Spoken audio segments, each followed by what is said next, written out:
Assalamualaikum, hai. Cara kumpul RM500K, RM500,000 dalam masa 10 tahun. Tips kumpul emas RM500,000 dalam masa 10 tahun dengan simpanan emas. Possible? Possible.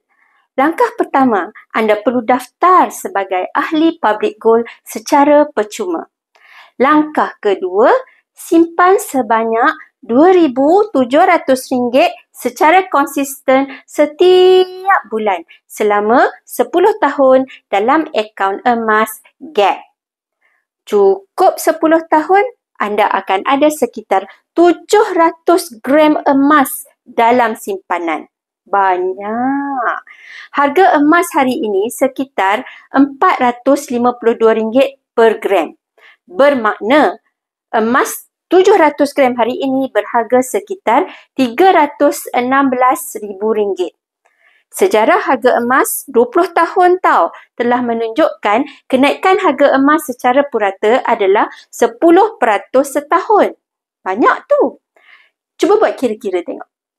Jadi, apabila cukup simpanan 700 gram emas selepas 10 tahun tersebut, harganya sudah melebihi RM500,000.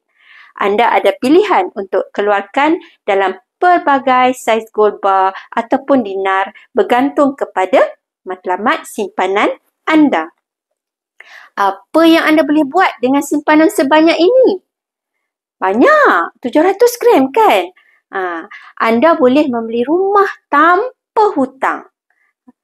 Anda juga boleh jadikan ia sebagai simpanan pendidikan anak-anak demi masa depan mereka. Anda juga boleh jadikan sebagai sebahagian simpanan persaraan anda.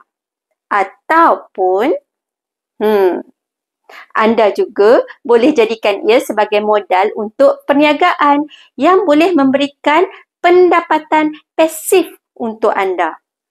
Banyak manfaatnya. Nak mula menabung emas di Public Gold? Tekan link di bio.